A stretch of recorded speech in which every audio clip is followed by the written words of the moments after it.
السلام علیکم ورحمۃ اللہ وبرکاتہ نحمده ونصلی علی رسولہ الکریم اما بعد فقد قال اللہ تعالی فی کلامہ المجید والفرقان الحمید فاعوذ باللہ من الشیطان الرجیم بسم اللہ الرحمن الرحیم لقد کان لکم فی رسول اللہ اسوۃ حسنہ۔ تعریف اس اللہ رب العالمین کے لیے جو یک و تنہا اس کائنات کا خالق و مالک ہے۔ ان گنت بے شمار درود و سلام سب سے آخری نبی سید المرسلین، شافی محشر، ساقی کوثر، احمد مجتبی محمد مصطفیٰ صلی اللہ علیہ وسلم کی ذات گرامی پر اللہم صلی علی محمد وعلی آل محمد کما صلیت علی ابراہیم وعلی آل ابراہیم انکا حمید مجید اللہم بارک علی محمد وعلی آل محمد کما بارکت علی ابراہیم وعلی آل ابراہیم انکا حمید مجید رب اشرح لی صدری ویسر لی امری واحلل عقدۃ من لسانی یفقہوا قولی ربی زدنی علما ربی زدنی علما ربی زدنی علما۔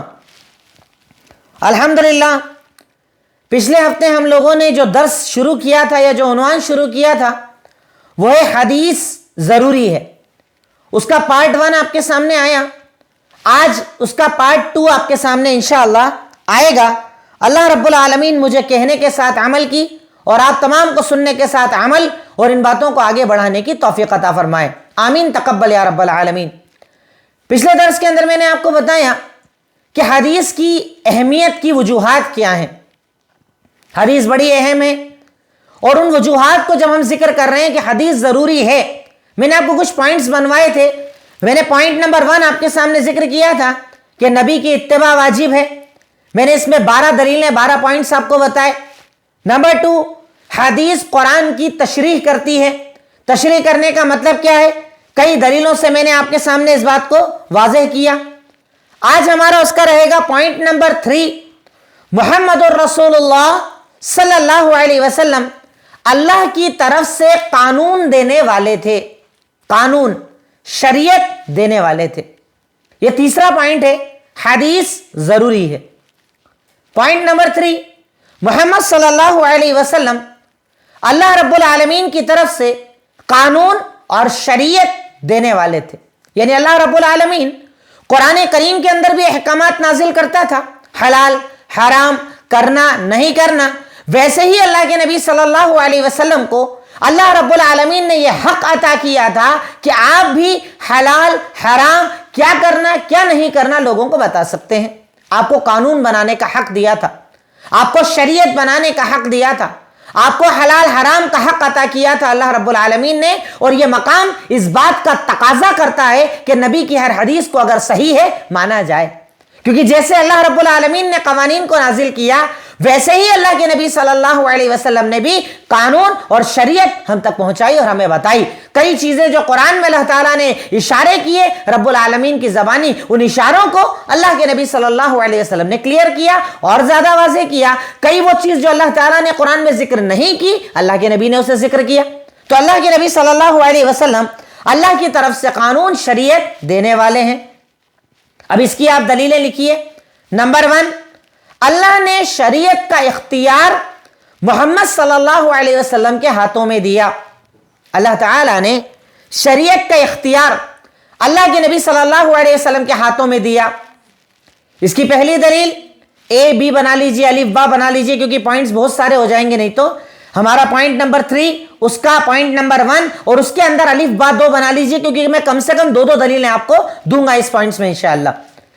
پہلی دلیل سورہ حشر آیت نمبر 7، اللہ تعالیٰ کا فرمان وَمَا آتَاكُمُ الرَّسُولُ فَخُذُوهُ وَمَا نَهَاكُمْ عَنْهُ فَانْتَهُوا۔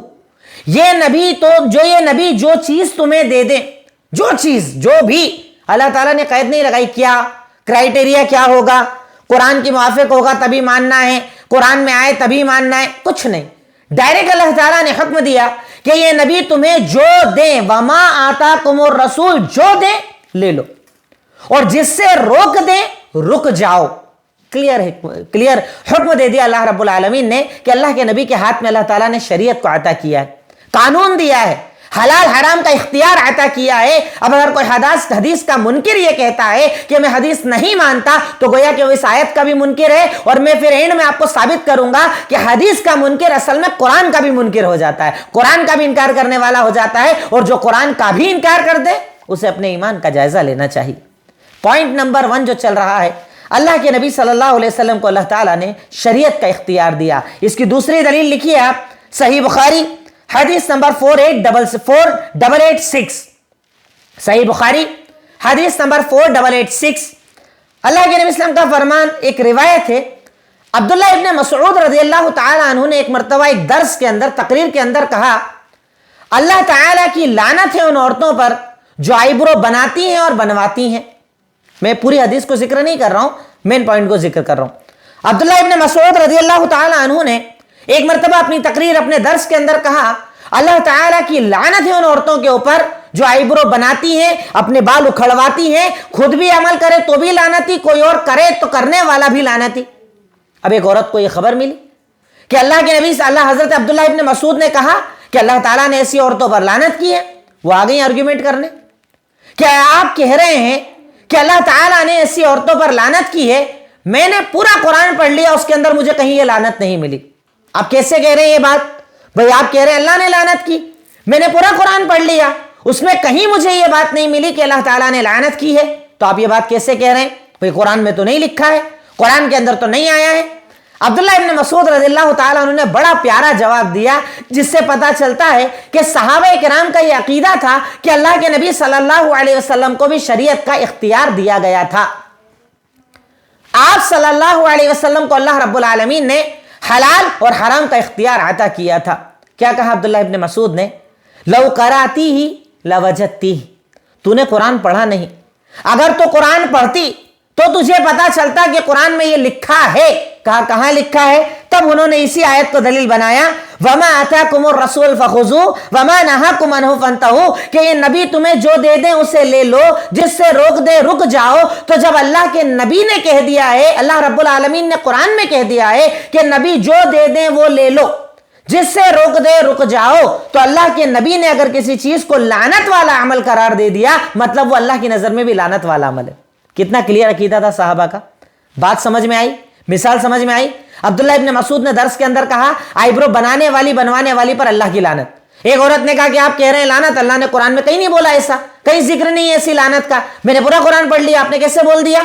تب انہوں نے دلیل کیا دی کہ تو نے قرآن کو پڑھا نہیں, پڑھتی تو تجھے یہ آیت ملتی, قرآن کی سورہ حشر کی آیت, کہ اللہ تعالیٰ ارشاد فرماتا ہے یہ نبی جو تمہیں دیں وہ لے لو, اور اگر روک دیں رک جاؤ. یعنی مطلب تو نے قرآن نہیں پڑھا, قرآن پڑھتی تو تجھے پتا چلتا کہ اللہ تعالیٰ نے اللہ کے نبی صلی اللہ علیہ وسلم کو حلال حرام کا اختیار دیا ہے. مطلب کسی عمل پر اگر اللہ کے نبی نے لعنت کر دی, گویا کہ اللہ کی بھی اس پر لعنت ہے. کتنا کلیئر عقیدہ تھا صحابہ کا. حدیث کو وہ کیسے مانتے تھے, اللہ کے نبی کے فرمان کو کیسے مانتے تھے؟ انہیں یہ معلوم تھا کہ اللہ کے نبی صلی اللہ علیہ وسلم جو حرام کر دیں, جس پر لعنت اللہ تعالیٰ کر رہا ہے, اللہ کے نبی لعنت کر رہے ہیں, اب اللہ کرے اللہ کے نبی کرے, وہ دونوں کو ایک حیثیت ایک درجہ دیا کرتے تھے. ان کے یہاں پر حدیثوں کے معاملوں میں فرق نہیں تھا, حدیث ضروری ہے. پوائنٹ نمبر 3 کہ دوسرا پوائنٹ بنائیے, نبی حرام دیتے تھے اور حلال بھی دیتے تھے. نبی حرام اور حلال دیتے تھے, یعنی آپ احکامات نازل کرتے تھے اللہ تعالیٰ کی طرف سے, حرام اور حلال بتایا کرتے تھے. کتنا بڑا اختیار اللہ تعالیٰ نے دیا. اب اگر کوئی آدمی اپنے آپ کو اہل قرآن یا منکرین حدیث کہتا ہے, وہ حدیث کو نہیں مانتا, تو بتائیے وہ قرآن کی آیت پر کہاں ایمان رکھتا ہے؟ اگر وہ کہتا ہے میں حدیث نہیں مانتا, تو وہ تو قرآن کی آیت کو بھی نہیں مانتا. جو ہمارا پوائنٹ نمبر 3 کا دوسرا پوائنٹ ہم بنا رہے ہیں کہ نبی حلال اور حرام دیتے تھے. اس کی دلیل لکھیے, سورہ اعراف آیت نمبر 157. یہ تو بڑی کلیئر آیت ہے. اس آیت کو سننے پڑھنے کے بعد انکار حدیث کی گنجائش ہی نہیں بچنا چاہیے. کیا ارشاد فرمایا اللہ تعالیٰ نے؟ ارشاد فرمایا وَيُحِلُّ لَهُمُ الطَّيِّبَاتِ وَيُحَرِّمُ عَلَيْهِمُ الْخَبَائِثِ. یہ نبی جو تمہارے درمیان آئے ہیں نا, ہر پاکیزہ چیز کو حلال کرتے ہیں, ہر خبیث چیز کو حرام کرتے ہیں. دیکھیے کتنا کلیئر اللہ کہہ رہا ہے. نبی کا کام کیا ہے؟ پاکیزہ جو چیزیں اسے حلال کرتے ہیں, اور جو خبیث ہے اسے حرام کرتے ہیں. اب یہ کہاں ہے حرام حلال؟ بھئی آپ کہہ رہے ہو صرف قرآن مانیں گے ہم، حدیث نہیں مانیں گے، تو نبی کا جو یہ عمل شریعت نے بتایا کہ اللہ حلال حرام کرتا ہے وہ تو آپ نے قرآن مان لیا، اب اللہ کہہ رہا ہے کہ اللہ کے نبی حلال حرام کرتے ہیں، وہ کہاں ملے گا؟ حدیث ضروری ہے۔ پوائنٹ نمبر 2 کی دوسری دلیل لکھیے آپ، سورہ انعام آیت نمبر 145، اللہ تعالیٰ کا فرمان قُلْ لَا أَجِدُ فِي مَا أُوحِيَ إِلَيَّ، کہہ دیجئے اللہ کے نبی صلی اللہ علیہ وسلم، اللہ تعالیٰ نے جو مجھ پر قرآن نازل کیا ہے نا، اس میں کسی کھانے پینے والے پر کوئی چیز حرام نہیں پاتا سوائے اس کے، اس میں کچھ چیزوں کا ذکر کیا کہ مردہ حرام ہے، بہتا خون حرام ہے، خنزیر کا گوشت حرام ہے، 3 چیزوں کا ذکر کیا کہ آپ کہہ دیجئے کہ میرے اوپر جو اللہ نے کلام نازل کیا ہے اس میں حرام چیز کھانے پینے کے اندر کیا کیا پاتا ہوں؟ وہ یہ پاتا ہوں کہ آپ مردے کا استعمال نہ کریں، مردہ جانور کا، دوسرا بہتا خون آپ کے لیے حرام ہے، تیسرا خنزیر کا گوشت آپ کے اوپر حرام ہے، یہ بس 3 چیزیں میں پاتا ہوں حرام۔ اللہ نے 3 چیزوں کو حرام کیا، کلیئر بتا دیا، پر میں بات یہ بتا رہا ہوں کہ اللہ کے نبی بھی حلال اور حرام کرتے تھے، آپ کو شریعت کا اختیار تھا، اس لیے حدیث ضروری ہے کہ اگر آپ اللہ کے نبی کے فرمان کو چھوڑ دیں گے تو کئی حرام آپ حلال کر لیں گے اور کئی حلال کو آپ حرام کر لیں گے۔ اس دلیل کے اندر آپ کو حدیث کو جوڑیے تو آپ کو بات زیادہ کلیئر ہو جائے گی۔ صحیح مسلم حدیث نمبر 1934، اس آیت کا میں آپ کو سمجھانے کے لیے مثال دے رہا ہوں، اور پچھلے درس کے اندر میں نے ایک دلیل دی تھی، اس بار میں 2 دلیلیں دے رہا ہوں تاکہ انکار حدیث کا یہ فتنہ اگر دماغ میں کہیں گھسا بھی ہونا تو نکل جائے، باہر آ جائے، ختم ہو جائے، اور میرا اور آپ کا ایمان محمد الرسول اللہ صلی اللہ علیہ وسلم پر مضبوط ہو جائے، ان کی حدیثوں پر مضبوط ہو جائے، حدیثوں پر ہم جھکنے والے بن جائیں۔ اس لیے میں آپ کو تھوڑی زیادہ مثالیں دے رہا ہوں۔ اب پہلی دلیل میں نے آپ کو بتائی سورہ اعراف آیت نمبر 157، دوسری دلیل میں نے آپ کو دی سورہ انعام 145۔ اب اللہ تعالیٰ کیا کہہ رہا ہے؟ 3 چیزیں حرام بتا رہا ہے کھانے کے اندر، کیا بتایا؟ مردہ، بہتا خون، خنزیر کا گوشت، ٹھیک ہے، باقی سب اب حلال ہو گیا، سب حلال، کچھ حرام بچا ہی نہیں آپ کے اوپر۔ لیکن ہم چیر پھاڑ کرنے والے جانوروں کو کھاتے ہیں کیا؟ بھئی قرآن میں کہاں لکھا ہے کہ شیر حرام ہے، چیتا حرام ہے، بھیڑیا حرام ہے؟ کہاں لکھا ہے؟ پرندوں کے اندر جو چیر پھاڑ کرنے والے ہیں جیسے باز وغیرہ جو پرندے ہیں وہ کہاں لکھا ہے حرام؟ کہیں نہیں لکھا ہے، مطلب حلال۔ آپ اسے حرام کیسے مانتے ہیں؟ اسے آپ حرام اس لیے مانتے ہیں کہ اللہ کے نبی صلی اللہ علیہ وسلم نے صحیح مسلم حدیث نمبر 1934 کے اندر ارشاد فرمایا کہ لوگوں سنو، تمہارے اوپر چیر پھاڑ کرنے والے جانور اور ایسے ہی وہ جو پنجے والے پرندے ہیں وہ بھی حرام۔ کس نے حرام کیا؟ محمد الرسول اللہ صلی اللہ علیہ وسلم نے۔ مثال سمجھ میں آ رہی ہے نا؟ بات میں کوشش کر رہا ہوں بالکل آسان انداز میں رکھوں تاکہ آپ کے دل و دماغ کے اندر حدیث داخل ہو جائے، حدیث کی اہمیت داخل ہو جائے۔ کیا کہا اللہ رب العالمین نے؟ 3 چیز کھانے پینے میں حرام، مردہ، خون، اور اس کے بعد تیسری چیز کیا کہہ دی؟ خنزیر، بات ختم۔ لیکن اللہ کے نبی صلی اللہ علیہ وسلم نے کہا نہیں ایسا نہیں ہے، اس کے اندر اور بھی ایڈٹ ہے۔ کیوں؟ کیونکہ اللہ تعالیٰ نے اختیار دیا ہے نا، اللہ تعالیٰ نے شریعت کا اختیار دیا ہے نا، تو آپ نے ارشاد فرمایا کہ ہر چیر پھاڑ کرنے والا جانور اور اسی طریقے سے ہر پھاڑنے والا پرندہ یہ بھی تمہارے اوپر حرام ہیں، ان کو بھی تم استعمال نہیں کر سکتے، کھا نہیں سکتے، جائز نہیں ہے، اس لیے حدیث ضروری ہے۔ پوائنٹ نمبر 3، یہ ہمارا پوائنٹ نمبر جو 3 چل رہا ہے اس کے 1 2 3 میں آپ کو لکھوا رہا ہوں۔ پوائنٹ نمبر 3، جس کو اللہ کے نبی حرام کر دیں وہ اللہ کے حرام کردہ چیزوں کی طرح حرام ہوتا ہے، یعنی دونوں میں کوئی فرق نہیں ہے۔ اللہ تعالیٰ حرام کرے تب بھی وہ حرام، اللہ کے نبی صلی اللہ علیہ وسلم اگر حرام کر دیں تب بھی وہ حرام۔ دونوں کے حرام کی ہوئی چیزوں کے اندر فرق نہیں ہوتا، اور اگر کوئی فرق کر رہا ہے گویا کہ اس کا ایمان قرآن کے اوپر مضبوط نہیں ہے، وہ اپنے آپ کو جہنم کے راستے پر ڈال رہا ہے، وہ اپنے آپ کو حرام کے راستے کے اوپر ڈال رہا ہے۔ دلیل دیکھیے اس سلسلے میں کہ جس کو اللہ کے نبی صلی اللہ علیہ وسلم حرام کر دیں وہ اللہ تعالیٰ کے حرام کی طرح ہوتی ہے۔ یہ پوائنٹ چل رہا ہے نا، پوائنٹ نمبر 1 2 دلیل دے دی، پوائنٹ نمبر 2 2 دلیل دے دی، اب پوائنٹ نمبر 3 چل رہا ہے کہ جس کو اللہ کے نبی صلی اللہ علیہ وسلم حرام کر دیں وہ اللہ تعالیٰ کے حرام کردہ کی طرح ہوتا ہے۔ اب اس کی دلیل آپ لکھ لیجئے، صحیح الجامع حدیث نمبر 8186، صحیح الجامع حدیث نمبر 8186 بڑی پیاری روایت ہے جس میں آج کے جو منکرین حدیث کا جو فتنہ ہے نا پاکستان کے اندر بیٹھا ہوا، چاہے وہ جاوید غامدی صاحب ہو جو حدیثوں کو کھلے عام محفلوں میں اعتراض کرتے ہیں، ان کا انڈین ورژن جو ہمارے پاس پایا جاتا ہے، چاہے وہ لوگ ہوں کسی بھی قسم کے منکرین حدیث ہو، ان کے لیے اللہ کے نبی صلی اللہ علیہ وسلم کا یہ فرمان کلیئر اور واضح ثابت ہے بالکل، جس سے پتہ چلتا ہے کہ انکار حدیث کتنا بڑا فتنہ ہے اور اپنے آپ کو اس فتنے سے ہمیں بچانا چاہیے۔ میں معذرت ان لوگوں سے چاہوں گا جن کے لیے یہ چیز نہیں ہے۔ کئی ایسے لوگ ہیں جنہوں نے انکار حدیث کے بارے میں کبھی سنا ہی نہیں تھا، تقریریں آئیں تب انہوں نے سنا، پر یاد رکھو کہ جب فتنہ کوئی عام ہوتا ہے نا تو وہ دیکھ کر لوگوں کو نہیں آتا، سب پر آتا ہے وہ ایک ساتھ، شیطان سب کے اوپر محنت کرتا ہے اور کب ہم ادھر اور کب ہم ادھر، کبھی اسلام کب کفر، ہمیں پتہ بھی نہیں چلتا۔ اس لیے اپنے آپ کی حفاظت کرو، اپنے بچوں اور اپنی نسلوں کی حفاظت کرو، اپنے گھر کی خواتین کی حفاظت کرو، کیونکہ آج حملے صرف مردوں پر نہیں خواتین پر بھی کیا جا رہا ہے، اس لیے بہت غور سے ان باتوں کو سمجھو۔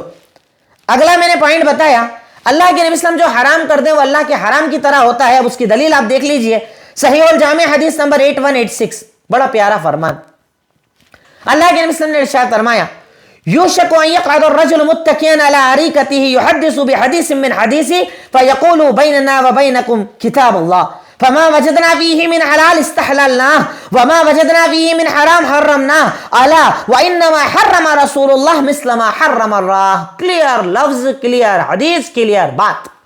ارشاد فرمایا قیامت کے قریب ایک دور آئے گا، ایک آدمی اپنے تکیے پر ٹیک لگا کر بیٹھا ہوگا، اس کے سامنے میری حدیث پیش کی جائے گی تو وہ کیا کہے گا؟ ہمارے پاس قرآن کافی ہے، جو قرآن میں حلال ہم حلال مانتے، جو قرآن میں حرام ہم حرام مانتے۔ یہی تو جملہ بولتے ہیں ہمارے یہاں لوگ۔ کیا کہا اللہ کے نبی صلی اللہ علیہ وسلم نے؟ تکیے پر ٹیک لگا کر بیٹھا ہوگا، میری حدیث اس کے سامنے آئے گی تو وہ کہے گا کہ ہمیں جو قرآن کے اندر حلال ملا ہم اسے حلال مانتے ہیں، ہمیں جو قرآن کے اندر حرام ملا ہم اسے حرام مانتے ہیں، اور اس کے بعد وہ کہے گا ہمارے لیے قرآن کافی ہے۔ پر اللہ کے نبی صلی اللہ علیہ وسلم نے اس کے آگے ارشاد فرمایا کہ سنو، اللہ کے نبی نے اگر کسی چیز کو حرام کر دیا تو وہ سیم ویسا ہے جیسا اللہ نے حرام کیا۔ اللہ اکبر، کلیئر لفظ، کلیئر بات۔ ارشاد فرمایا ایک آدمی تکیے پر ٹیک لگا کر بیٹھے گا، اس کے سامنے میری حدیث لائی جائے گی تو وہ کہے گا حدیث ضروری نہیں، قرآن کافی ہے، ہم نے جو قرآن میں پایا وہ حلال، ہم نے جو قرآن میں حرام پایا وہ حرام، اس کے علاوہ کچھ نہیں چاہیے۔ اور اللہ کے نبی اس کے آگے کہہ رہے ہیں کہ سنو، اللہ کے نبی اگر کچھ حرام کر دے تو وہ سیم اس طریقے سے جس طریقے سے اللہ نے حرام کیا، کوئی فرق نہیں۔ حدیث اور قرآن میں فرق کرتے ہو، صحیح حدیثوں کو نہیں مانتے ہو، قرآن کو سامنے لا کر حدیثوں کو رد کرتے ہو، یہ تمہاری عقلوں کا فطور ہے۔ اور بڑی جہالت بھرے جملے واٹس ایپ پر میسیجز کے ذریعے چلائے جاتے ہیں، کہتے ہیں کہ جو لوگ اپنی عقلوں کے اعتبار سے حدیث لیتے ہیں کہتے ہیں یہ عقلی ایمان والے ہیں، اور جو ڈائریکٹ حدیث کو لے لیتے ہیں وہ نقلی ایمان والے ہیں۔ ان کے اعتبار سے ابوبکر صدیق رضی اللہ تعالیٰ عنہ بھی نعوذ باللہ نقلی ایمان والے ہیں۔ اللہ کے نبی نے کہا میں معراج پر گیا، عقل میں تو نہیں آتی تھی نا کہ آسمان پر چلے گئے، ایک رات کے اندر سب دیکھ کر آ گئے، پھر دنیا میں آ گئے۔ ابوبکر صدیق نے کہا کہ میں ایمان لے آیا۔ علی ابن ابی طالب رضی اللہ تعالیٰ عنہ نے کہا کہ مجھے میری عقل یہ کہتی ہے کہ موزے پر مسا اوپر ہونا چاہیے، پر میں نے اپنے نبی کو کرتے دیکھا، میں نے عمل کر لیا۔ ان کے لیے عقلی ایمان نہیں تھا، ان کے لیے نقلی، یعنی نقل سے مطلب جو قرآن اور حدیث میں آ جائے وہ اس پر ایمان رکھا کرتے تھے۔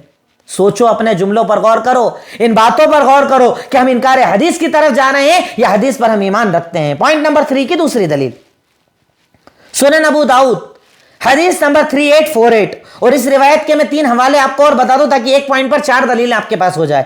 سنن ابو داؤد حدیث نمبر 3848، سنن ابو داؤد 4604 اور سنن ابو داؤد 3849، 3 جگہ یہ روایت موجود ہے۔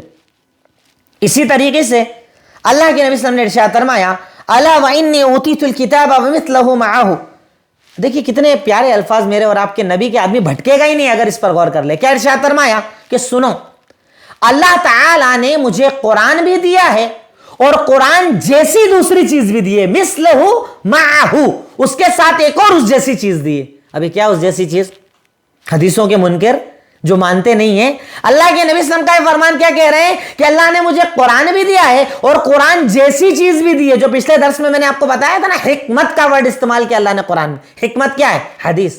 کیا کہا؟ سنو، اللہ تعالیٰ نے مجھے قرآن بھی دیا ہے، قرآن کے جیسی ایک اور چیز اس کے ساتھ دی ہے۔ سنو، قیامت کے قریب ایک دور آئے گا، انسان اپنے تکیے پر ٹیک لگائے ہوگا اور کہے گا کہ تمہارے لیے قرآن کافی ہے، حدیث کی ضرورت نہیں، قرآن کافی ہے، جو اس میں حلال ہے حلال کر لو، جو اس میں حرام ہے حرام کر لو۔ آپ نے بتایا کہ قیامت کے قریب منکرین حدیث آئیں گے، حدیثوں کے انکار کا فتنہ آئے گا، یہ فتنہ کبھی بڑھے گا کبھی گھٹے گا پر چلتا رہے گا، فتنہ بہت تیزی کے ساتھ آئے گا، اپنے آپ کو اس فتنے سے بچانا۔ کلیئر لفظوں کے ساتھ کہا کہ اللہ نے مجھے قرآن بھی دیا ہے، قرآن کے ساتھ ایک اور چیز اس جیسی عطا کی ہے، قیامت کے قریب ایک دور آئے گا، انسان اپنے تکیے پر ٹیک لگائے ہوگا اور کہے گا جو قرآن میں حلال ملے حرام مان لو، جو حرام ملے حرام مان لو، تمہارے لیے قرآن کافی ہے، مطلب حدیث کی ضرورت نہیں ہے۔ انکار حدیث کا یہ فتنہ، یہ بہت بڑا ایک شر پسندی والا عمل کہ جس نے مسلمانوں کی صفوں میں اختلافات ڈالنے کی کوشش کی، آپ کیا سمجھتے ہیں یہ چھوٹا موٹا حملہ ہے؟ حدیثوں کو ہٹا کر یہ آپ کا آدھا دین ہٹانا چاہتے ہیں، آپ کو قرآن جس کو سمجھنے کے لیے حدیث چاہیے وہ حدیثیں چھین کر آپ کو خالی کرنا چاہتے ہیں۔ اللہ کے لیے اپنے آپ کی حفاظت کرو، اپنے گھر والوں کی اور خواتین کی اس سے حفاظت کرو۔ پوائنٹ نمبر 4، قرآن کے علاوہ بھی وحی ہوتی تھی۔ یہ بڑے اہم نقطے ہیں، پوائنٹس ہیں، اللہ کے لیے انہیں اچھے سے لکھنا پڑھنا اور یاد کرنا تاکہ جب کہیں بات ہونا تو آپ جواب دے سکو انشاءاللہ۔ پوائنٹ نمبر 3 ہمارا بیسک چل رہا ہے، محمد صلی اللہ علیہ وسلم اللہ کی طرف سے قانون دینے والے تھے، اس کا پوائنٹ 1 ہو گیا، 2 ہو گیا، 3 ہو گیا۔ پوائنٹ نمبر 4 ہے اس کا کہ قرآن کے علاوہ بھی وحی ہوتی تھی، اور یہ میں قرآن سے ثابت کروں گا، منکرین حدیث کے لیے میں قرآن ہی سے ثابت کروں گا کہ قرآن بھی وحی ہے اور حدیث بھی وحی ہے، اور قرآن کے علاوہ بھی وحی ہوتی تھی۔ اس کی میں 2 دلیلیں آپ کو بتاتا ہوں۔ پہلی دلیل سورہ بقرہ آیت نمبر 143، اللہ تعالیٰ کا فرمان وَمَا جَعَلْنَا الْقِبْلَةَ الَّتِي كُنْتَ عَلَيْهَا إِلَّا لِنَعْلَمَ، سورہ بقرہ کی یہ جو آیت ہے نا، اس میں اللہ رب العالمین نے قبلے کے بدلنے کا تذکرہ کیا کہ پہلے لوگ جب مدینہ کے اندر حالات بنے بیت المقدس کی طرف منہ کر کے نماز پڑھتے تھے، پر اللہ کے نبی صلی اللہ علیہ وسلم بار بار آسمان کی طرف نظر کر کے اللہ تعالیٰ سے یہ چاہتے تھے کہ اللہ تعالیٰ تو قبلے کو تبدیل کر دے اور کعبہ کی طرف منہ کر کے میں نماز پڑھنا چاہتا ہوں۔ آپ بار بار یہ چاہتے تھے، چہرہ آسمان کی طرف کرتے تھے۔ اللہ تعالیٰ نے سورہ بقرہ کی اس آیت کے اندر کہا کہ اب آپ اپنا چہرہ کعبہ کی طرف کر لو جسے آپ پسند کرتے ہو، کعبہ کی طرف چہرہ کر کے نماز پڑھو۔ قرآن کی ان آیتوں کے اندر، اس کے پہلے کی آیت بعد کی 2-3 آیتوں کے اندر تحویل قبلہ کا ذکر ہے۔ کیا کہا اب اللہ نے قرآن میں کہ آپ اپنا چہرہ کعبہ کی طرف کر کے نماز پڑھو۔ سوال، آپ کو اللہ تعالیٰ قرآن کی اس آیت میں کہہ رہا ہے کہ آپ اپنا چہرہ قبلہ کی طرف کرو، بیت المقدس کی طرف کرنے کا کہاں قرآن میں ذکر ہے؟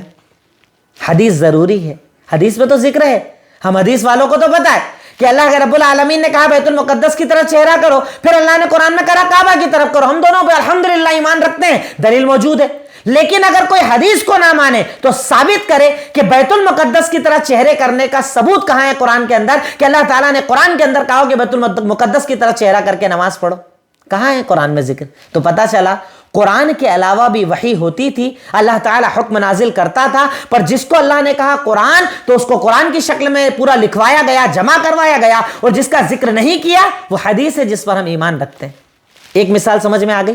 اللہ نے قرآن میں کہا کعبہ کی طرف چہرہ کرو، اب کعبہ کے پہلے بیت المقدس کی طرف جو چہرہ ہوتا تھا اس کی دلیل کہاں ہے قرآن کے اندر؟ قرآن میں نہیں ہے، حدیث میں ہے۔ اس سے پتہ چلتا ہے کہ قرآن کے علاوہ بھی وحی ہوتی تھی، اس لیے حدیث کا انکار نہیں کیا جا سکتا۔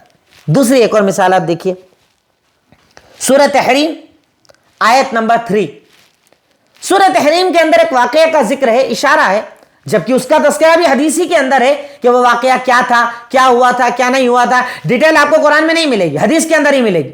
واقعہ اس طرح آتا ہے، میں صرف مثال آپ کو بتا رہا ہوں کہ قرآن کے علاوہ وحی ہوتی تھی۔ اللہ کے نبی وسلم کی 2 بیویوں نے ایک مرتبہ ایک پلان سیٹ کیا۔ آپ عصر کے بعد ایک بیوی کے گھر جا کر تھوڑی دیر بیٹھتے تھے اور وہاں شہد پیا کرتے تھے۔ 2 بیویوں نے کہا کہ میں ٹائم زیادہ لگتا ہے، جب آپ کے پاس آئیں تو آپ بولنا کہ آپ کے پاس سے منہ سے اسمیل آ رہی ہے، یعنی جو شہد کی مکھی ہے اس نے ایک ایسا پھول چوس لیا ہے جس سے اسمیل آتی ہے، تو آپ کے منہ سے اسمیل آ رہی ہے۔ میں بولوں گی جب آپ کے پاس آئیں تب آپ بھی ایسا ہی بولنا کہ آپ کے منہ سے تو اسمیل آ رہی ہے۔ تو اللہ کے نبی کیا کریں گے؟ شہد پینا بند، یعنی اس بیوی کے یہاں جانا بند کر دیں گے۔ اب عورتوں کے اندر تھوڑا سا معاملہ رہتا ہے نا، اتنی ساری بیویاں ہیں تو کہیں نہ کہیں فطری طور پہ عورت میں رہتا ہے کہ بھئی میرا شوہر زیادہ میرے کو وقت دے، میرے پاس وقت گزارے۔ وہی معاملہ تھا، کر لیا پلاننگ، ایک کے پاس آئے، انہوں نے کہا آپ کے پاس سے تو اسمیل آ رہی ہے، ٹھیک ہے، دوسری کے پاس گئے تب بھی کہا اسمیل آ رہی ہے، تو اللہ کے نبی صلی اللہ علیہ وسلم نے کہا کہ اب میں شہد کو حرام کرتا ہوں، میں شہد نہیں پیوں گا، بند، ختم، نہیں پیوں گا۔ اب اللہ رب العالمین نے سورہ تحریم، نام ہی ہے سورہ تحریم، حرام کرنے والا مسئلہ، اس کا ذکر ہے قرآن کے اندر۔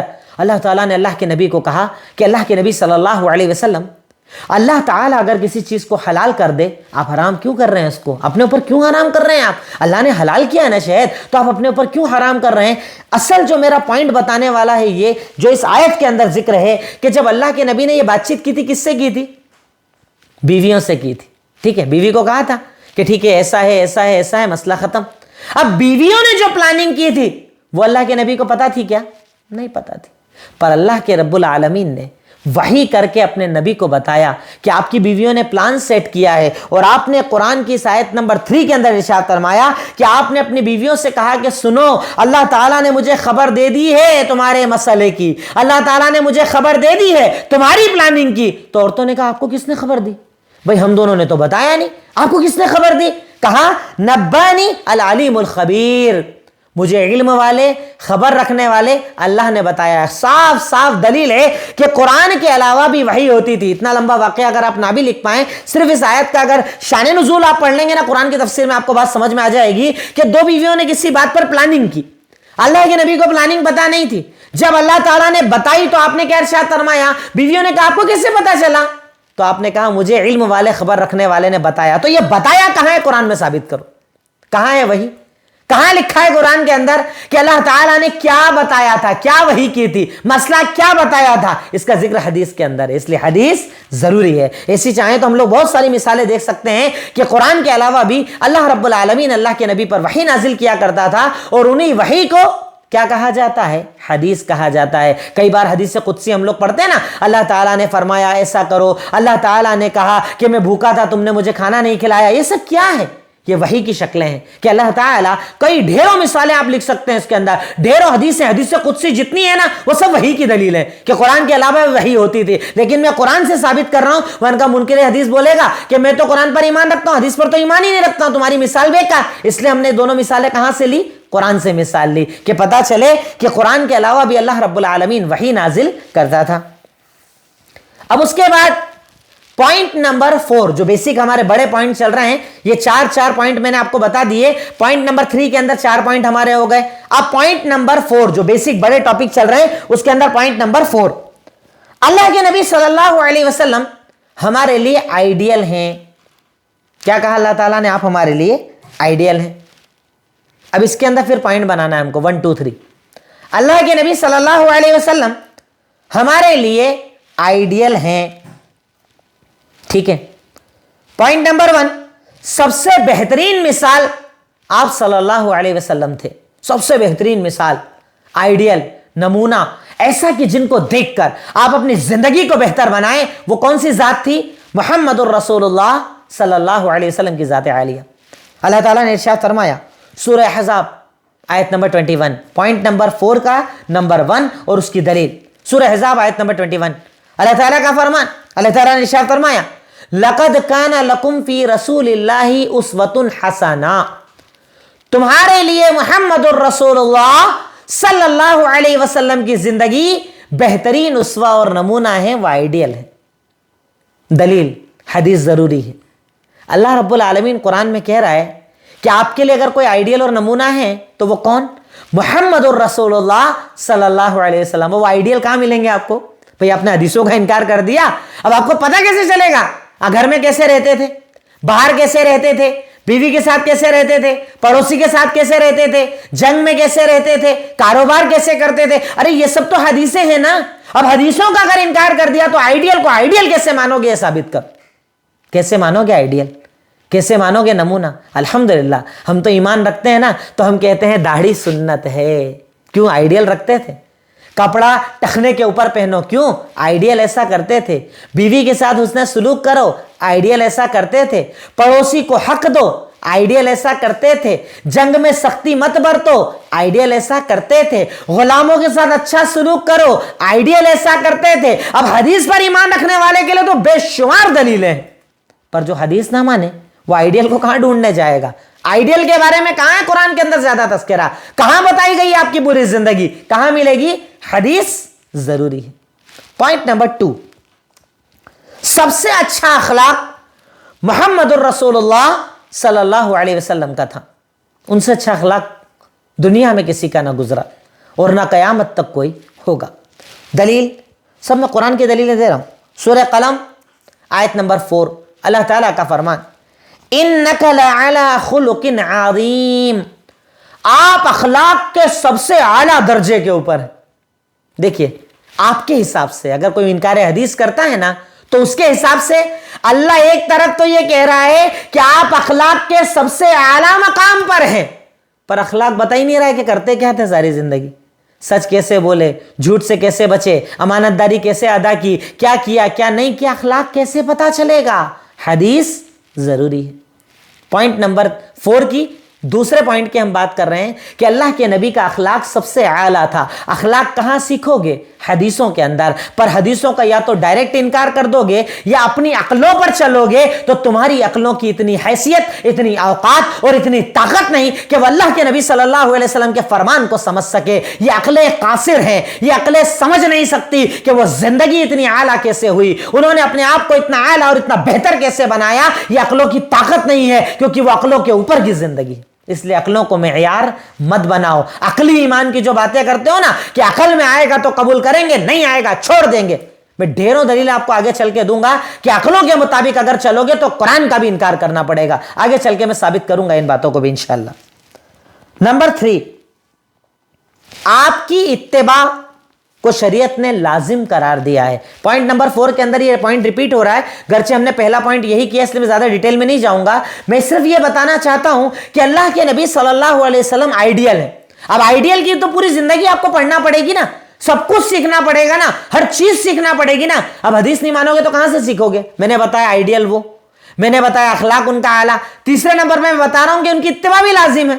کیا کہا اللہ تعالیٰ نے قرآن سورہ آل عمران آیت نمبر 31 کے اندر؟ قُلْ إِن كُنتُمْ تُحِبُّونَ اللَّهَ فَاتَّبِعُونِي يُحْبِبْكُمُ اللَّهُ، کہہ دیجئے اگر تم چاہتے ہو کہ اللہ تم سے محبت کرے تو تم میری پیروی کرو. بڑا پیارا فرمان. کیا کہا میرے اور آپ کے نبی نے؟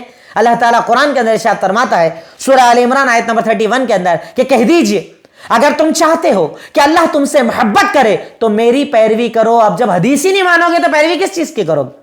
حدیث آپ مانتے نہیں، حدیث آپ کے عقل اور دماغ میں آتی نہیں، آپ کو سمجھ میں نہیں آتی، آپ کو حدیثوں پر ایمان پکا نہیں ہے، آپ کو صحابہ کے جمع کرنے میں شک ہے، اتباع کیسے کرو گے؟ ساری دلیلیں قرآن سے دے رہا ہوں، یہ ثابت کر رہا ہوں کہ اگر کوئی حدیثوں کا انکار کرتا ہے گویا کہ وہ قرآن کا بھی منکر ہے، اور جو قرآن کا بھی منکر ہے کیا بچا اس کے پاس؟ اسے اپنے ایمان کے بارے میں فکر کرنا چاہیے. پوائنٹ نمبر 4 کا چوتھا پوائنٹ، سب سے بہترین ہدایت محمد صلی اللہ علیہ وسلم کی ہدایت ہے. سب سے بہترین ہدایت، ہدایت کا راستہ، سچائی کا راستہ، کامیابی کا راستہ محمد الرسول اللہ صلی اللہ علیہ وسلم کی زندگی ہے. یہ چوتھے پوائنٹ کی چوتھا مطلب پوائنٹ نمبر 4 چل رہا ہے، اللہ کے نبی ہمارے آئیڈیل ہیں، اس کا 4 نمبر ہے کہ سب سے بہترین اگر ہدایت ہے تو وہ محمد صلی اللہ علیہ وسلم کی ہدایت ہے. صحیح مسلم حدیث نمبر 867، اللہ تعالیٰ کا فرمان فَإِنَّ خَيْرَ الْحَدِيثِ کتاب اللہ وخیر الہدا ہدا محمد صلی اللہ علیہ وسلم. کیا کہا؟ سنو، سب سے بہترین کتاب اللہ کی کتاب ہے، اللہ کا کلام ہے. سب سے بہترین بات اللہ کی کتاب ہے، اور سب سے بہترین ہدایت محمد الرسول اللہ صلی اللہ علیہ وسلم کی ہدایت ہے. اب اگر آپ ہدایت کو ہی نہیں مانتے، حدیثی کو نہیں مانتے، حدیثی میں کنفیوز ہو، حدیث کے صحیح غلط میں آپ کو کنفیوژن ہے، تو پھر آپ کون سی ہدایت مانو گے؟ کون سی ہدایت قبول کرو گے؟ اگر آپ نے شریعت محمدی کے اندر احادیث کو ہٹا دیا تو ہدایت کہاں سے لاؤ گے؟ ہدایت کون سی قبول کرو گے؟ تو اس سے پتا چلتا ہے کہ اللہ کے نبی نے جب ارشاد فرما دیا کہ سب سے بہترین کلام اللہ کا کلام ہے اور سب سے بہترین ہدایت محمد صلی اللہ علیہ وسلم کی ہدایت ہے، اس کا مطلب حدیث ضروری ہے، اس کے بنا کام نہیں چلے گا. پوائنٹ نمبر 5، پوائنٹ نمبر 5 یہ بھی بڑا اہم پوائنٹ ہے، مطلب سوری یعنی پوائنٹ نمبر 4 جو چل رہا ہے نا اس کا 5واں ہے، الگ پوائنٹ مت بنا لیجئے گا. پوائنٹ نمبر 4 کے اندر میں نے آپ کو 4 پوائنٹ بتائے. سب سے بہترین مثال اللہ کے نبی تھے، سب سے اچھا اخلاق آپ کا ہے، آپ کی اتباع لازم ہے، سب سے بہترین ہدایت آپ کی ہے۔ اب 5 نمبر، آپ کی مخالفت کرنے پر حلال بھی حرام ہو جاتا ہے۔ بڑا پیارا پوائنٹ ہے یہ بھی، آپ کی مخالفت پر اگر حلال کام بھی کیا جائے تو وہ حرام ہو جاتا ہے۔ اب حدیث نہیں مانو گے تو یہ پوائنٹ کہاں سمجھو گے آپ؟ مثال دے رہا ہوں آپ کو، بڑی پیاری مثال۔ اللہ نے ایک چیز کو حلال کیا، نماز حلال، نماز پڑھنے کا ثواب، روزہ رکھنا حلال، روزے کا ثواب، بتایا آپ نے کہ نہیں بتایا؟ بالکل یقیناً بتایا۔ لیکن اب آپ اس حدیث کو اپنے سامنے رکھیے تو آپ کا دماغ بالکل کھل جائے گا کہ بنا حدیثوں کے زندگی نہیں چلتی، بنا حدیثوں کے نیکیاں نہیں چلتی، بنا حدیثوں کے عمل نہیں چلتا۔ عمل کے لیے بھی حدیث ضروری ہے۔ مثال دیکھیے، صحیح بخاری حدیث نمبر 4776، اللہ تعالیٰ کا، اللہ کے نبی صلی اللہ علیہ وسلم کا بارے میں ایک روایت ہے، 3 آدمی اللہ کے نبی صلی اللہ علیہ وسلم کے گھر کے اندر آئے، آپ کی ازواج مطہرات کے پاس آئے، امہات المومنین کے پاس آئے، آ کر آپ کی عبادت کے بارے میں سوال کیا۔ بتائیے آپ عبادت کتنی کرتے ہیں؟ تہجد کے بارے میں، روزوں کے بارے میں، کیا کیا کرتے ہیں آپ ذرا بتائیے۔ جب ازواج مطہرہ نے آپ کی عبادت بتائی تو انہیں ایسا لگا کہ یہ تھوڑا کم ہے، ہمیں اس سے زیادہ کرنا چاہیے۔ کیا کہا انہوں نے؟ کہاں ہم اللہ کے نبی صلی اللہ علیہ وسلم کے مقابلہ کر سکتے ہیں؟ آپ کے تو اگلے پچھلے سارے گناہ معاف ہیں، ٹھیک ہے، ہم آپ کا کمپیریزن تو کوئی ہے ہی نہیں۔ تو کیا کہا تینوں نے؟ دیکھیے بات کتنی پیاری بول رہے ہیں تینوں۔ ایک نے کیا کہا؟ اما انا فاصلی اللیل ابدا، پہلے نے کہا کہ میں رات بھر نماز پڑھوں گا، سوؤں گا نہیں۔ اچھی بات ہے، نماز پڑھنے میں بھی برائی ہے کیا؟ نماز میں برائی ہے کیا؟ ہمارے لوگ بولتے ہیں نا، یہ رات جاگنا منع، وہ رات جاگنا منع، یہ روزہ منع، وہ روزہ منع۔ ارے نیکی تو کر رہے ہیں، اس میں کیا دقت ہے؟ اس کا بھی جواب اسی حدیث کے اندر ہے کہ نیکی بھی جب تک کہ طریقے محمدی سے نہ ہو، آپ صلی اللہ علیہ وسلم کا عمل موجود نہ ہو تو کوئی نیکی نہیں ہوتی۔ کیا کہا؟ 3 لوگ آئے اللہ کے مسلم کی ازواج مطہرات کے پاس، آ کر سوال کیا، ہاں بتائیے آپ عبادت کیسے کرتے تھے؟ کہا اتنا نماز پڑھتے، اتنا رات جاگتے، اتنے روزے رکھتے۔ تو ان لوگوں نے تھوڑا اس کو کم سمجھا کہ ارے اپنا ان کا کیا کمپیریزن، اب وہ تو بہت اللہ تعالیٰ نے ان کے اگلے پچھلے گناہ معاف کر دیے ہیں۔ تو ایک نے کہا کہ میں ریگولر نماز پڑھوں گا، سوؤں گا ہی نہیں۔ دوسرے نے کہا میں ریگولر روزہ رکھوں گا، چھوڑوں گا ہی نہیں، ڈیلی روزہ رکھوں گا۔ تیسرے نے کہا میں شادی نہیں کروں گا، کام ختم، بیوی نہیں، بچے نہیں، صرف اللہ اللہ اللہ اللہ عبادت، بات ختم۔ اللہ کے نبی صلی اللہ علیہ وسلم کمرے میں واپس آئے، گھر واپس آئے، آپ کی ازواج مطہرات نے پورا مسئلہ بتایا۔ آپ گئے مسجد کے اندر، مجلس میں ممبر پر کھڑے ہوئے، کہا کیا بات ہے، تم میں سے کچھ لوگ ایسا بولتے، کیا ایسا بولتے ہیں، ایسی سی بات کر کے آئے؟ کہا سنو، اما انی لاخشاکم للہ واتقاکم، میں تم میں سب سے زیادہ اللہ سے ڈرنے والا اور اللہ کا خشوع رکھنے والا ہوں، لیکن سنو، میں نماز پڑھتا بھی ہوں اور سوتا بھی ہوں، روزہ رکھتا بھی ہوں، چھوڑتا بھی ہوں، اور شادی بھی کرتا ہوں، اور سنو، جو میری سنتوں سے اعراض کرے گا وہ اسلام سے خارج ہو جائے گا۔ کیا دلیل چاہیے آپ کو اس کے بعد؟ کیا دلیل چاہیے اس کے بعد حدیثوں کو ماننے کے لیے کہ اگر حدیث سامنے نہ ہو تو آپ کی نیکیاں بھی غلط ہو جائے گی، آپ کا اچھا عمل بھی غلط ہو جائے گا۔ اور وہ لوگ جو بدعتوں پر عمل کرتے ہیں، ہر رات جاگنے کی بنا لی، ہر رات کی الگ الگ عبادتیں بنا لی اور اپنے حساب سے روزے بنا لیے، اب آپ بتاؤ کہ حدیث غلط ہے، ضعیف ہے، عمل مت کرو، تو جواب دیتے اچھا ہی تو ہے۔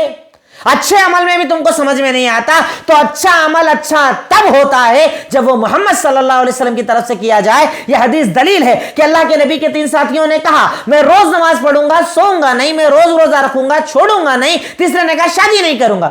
اللہ کے نبی صلی اللہ علیہ وسلم نے محفل میں آ کر کیا کہا؟ سنو، میں تم میں سب سے زیادہ اللہ سے ڈرنے والا ہوں، میں تم میں سب سے زیادہ اللہ کا خوف رکھنے والا ہوں، لیکن سنو، میں روزہ بھی رکھتا ہوں، کبھی روزہ چھوڑتا بھی ہوں، آدھی رات سوتا بھی ہوں، اس کے بعد عبادت کرتا بھی ہوں، اور میں شادی بھی کرتا ہوں۔ اور سنو، یہ جو میں نے طریقہ دے دیا نا، یہی جنت میں لے جانے والا ہے، اگر میری سنتوں سے اعراض کرو گے اسلام سے خارج ہو جاؤ۔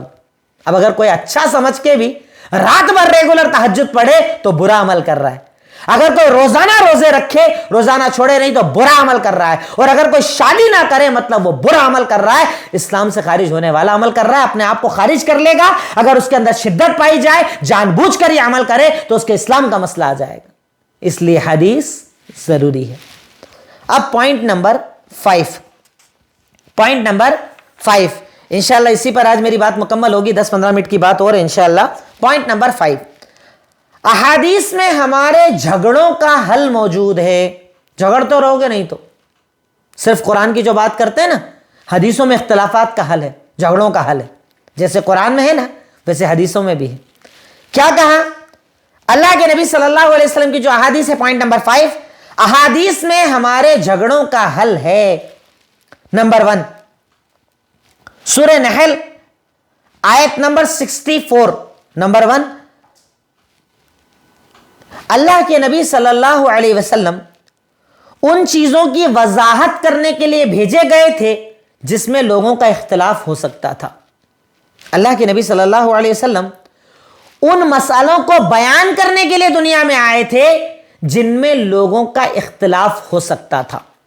کوئی بھی مسئلہ ایسا جس میں لگتا تھا کہ آگے چل کے اختلاف ہو سکتا ہے، اس کو کلیئر کرنے کے لیے، بیان کرنے کے لیے، واضح کرنے کے لیے اللہ رب العالمین نے اللہ کے نبی صلی اللہ علیہ وسلم کو بھیجا تھا. اس لیے حدیث ضروری ہے. اللہ کے نبی صلی اللہ علیہ وسلم ان چیزوں کی وضاحت کرنے کے لیے آئے تھے جس میں لوگوں کا اختلاف ہو سکتا تھا. مطلب اختلاف کا حل کیا ہوا پھر؟ حدیث اختلاف کا حل ہے، جھگڑوں کا حل ہے. اس لیے حدیث کو اگر چھوڑو گے تو اختلافات بڑھتے چلے جائیں گے. اس کی دلیل لکھ لیجئے، سورہ نحل آیت نمبر 64. اللہ تعالیٰ کا فرمان، وَمَا أَنزَلْنَا عَلَيْكَ الْكِتَابَ إِلَّا لِتُبَيِّنَ لَهُمُ اللہ کے نبی اللہ رب العالمین نے ارشاد فرمایا کہ ہم نے آپ کے اوپر قرآن کو اس لیے نازل کیا ہے کہ آپ لوگوں کو وہ سارے مسئلے بتا دیں جن میں ان کا اختلاف ہو سکتا تھا. اب اللہ تعالیٰ کیا بول رہا ہے کہ اللہ کے نبی صلی اللہ علیہ وسلم ہم نے آپ کو دنیا کے اندر اس لیے بھیجا ہے کہ آپ اس کتاب، اس قرآن کے ذریعے مسلمانوں کو سارے وہ مسئلے بتا دو جن میں ان میں اختلاف ہو سکتا ہے. مطلب اختلاف قرآن کے ذریعے تو حل ہوگا نہیں نا، قرآن کے ساتھ ساتھ حدیث ضروری ہے نا. اللہ کے نبی صلی اللہ علیہ وسلم کو اللہ تعالیٰ قرآن میں کہہ رہا ہے کہ آپ کو اسی لیے بھیجا ہے کہ آپ کلیئر کرو، بیان کرو، واضح کرو. تو بیان ہی تو حدیث ہے، قرآن کا بیان ہی تو حدیث ہے، قرآن کی تفسیر ہی تو حدیث ہے. یہ اللہ قرآن کے اندر کہہ رہا ہے. اور آپ غور کریں گے پیچھے سے لے کے ابھی تک جتنی دلیلیں میں زیادہ تر قرآن کی دلیل دے رہا ہوں تاکہ منکر حدیث اس کا انکار نہ کر سکے. اللہ تعالیٰ نے کہا کہ ہم نے آپ کو دنیا کے اندر اس لیے بھیجا تاکہ یہ کتاب، یہ قرآن جو ہے نا، آپ اس کا بیان کر دیجئے، واضح کر دیجئے، اختلافات کا حل کر دیجئے تاکہ لوگوں کا اختلاف ختم ہو جائے. تو اس سے پتہ چلا حدیث ضروری ہے. پوائنٹ نمبر 5 کا دوسرا، اللہ تعالیٰ نے قرآن میں کہا ہے کہ اللہ اور اس کے رسول کی طرف لوٹو جھگڑوں میں. کیا کہا؟ اللہ اور اس کے رسول کی طرف لوٹو جھگڑوں میں. یعنی جھگڑوں کا حل کہاں ملے گا؟ اللہ کی طرف اور اللہ کے نبی صلی اللہ علیہ وسلم کی طرف. اللہ قرآن کے اندر کہہ رہا ہے، اس کے بعد حدیث نہیں مانتے. اختلافات کا حل ہے یہ حدیث، جھگڑوں کا حل ہے یہ حدیث، اس لیے اس کا انکار نہیں کیا جا سکتا. اس کی دلیل لکھ لیجئے، سورہ نساء آیت نمبر 59. اللہ تعالیٰ نے ارشاد فرمایا، فَإِن تَنَازَعْتُمْ فِي شَيْءٍ فَرُدُّوهُ إِلَى اللَّهِ وَالرَّسُولِ اگر کسی مسئلے کے اندر جھگڑا ہو جائے، اختلاف ہو جائے، تنازع ہو جائے تو کہاں لوٹو؟ اللہ کی طرف اور رسول کی طرف. اللہ کو بولنا تھا نا صرف قرآن کی طرف آؤ. جھگڑے کا حل صرف قرآن میں تلاش کرو، صرف قرآن تمہارے لیے کافی ہے. حدیث کا انکار کرو، حدیثوں میں بہت سارے مسئلے ہیں، حدیث تو بعد میں جمع ہوئی ہے. سارے مسئلے انشاءاللہ میں 3-4 درس جتنا بھی اللہ نے توفیق دی کلیئر، سب باتیں کلیئر کروں گا انشاءاللہ. حدیثوں کے جمع پر، حدیثوں کی حفاظت پر آگے بات ہوگی انشاءاللہ اگلے سنیچر کو. کیا کہا اللہ رب العالمین نے قرآن کے اندر؟ جب اختلاف ہو، جھگڑا ہو، تنازع ہو تو کہاں لوٹو؟ اللہ کی طرف اور اللہ کے نبی صلی اللہ علیہ وسلم کی طرف. تو اللہ کے نبی کی حدیث مانتے ہی نہیں تو کہاں لوٹو گے؟ قرآن کی آیت کہاں لے کے جاؤ گے؟ ان کا آیت کا انکار کرنا پڑے گا نا. پھر یہ بولو کہ قرآن کی آیت میں بھی چینجز ہے، صرف اللہ ہونا چاہیے تھا، اللہ کے رسول کا یہاں پر ذکر ایکسٹرا ہو گیا ہے، نعوذ باللہ. کرنا پڑے گا نا قرآن کا بھی انکار. جھگڑے کا حل کیا بتایا؟ اللہ کی طرف لوٹو اور اللہ کے رسول کی طرف لوٹو. رسول کی طرف لوٹنے کا مطلب حدیث کی طرف لوٹو. تو ہمارا پوائنٹ اس سے کلیئر ہوا کہ اختلافات کا حل کیا ہے؟ حدیث اختلافات کا حل ہے. نمبر 3، منافق حدیث سے بھاگتا ہے. اب غور کر لینا، آپ بہت کھلی باتیں کر رہا ہوں میں تاکہ اپنے آپ کو بچاؤ ان فتنوں سے، اپنے آپ کو بچاؤ انکار حدیث کے اس فتنے سے. کیا کہا؟ منافق حدیث سے بھاگتا ہے، اللہ کے نبی کی سنتوں سے بھاگتا ہے. کون؟ منافق.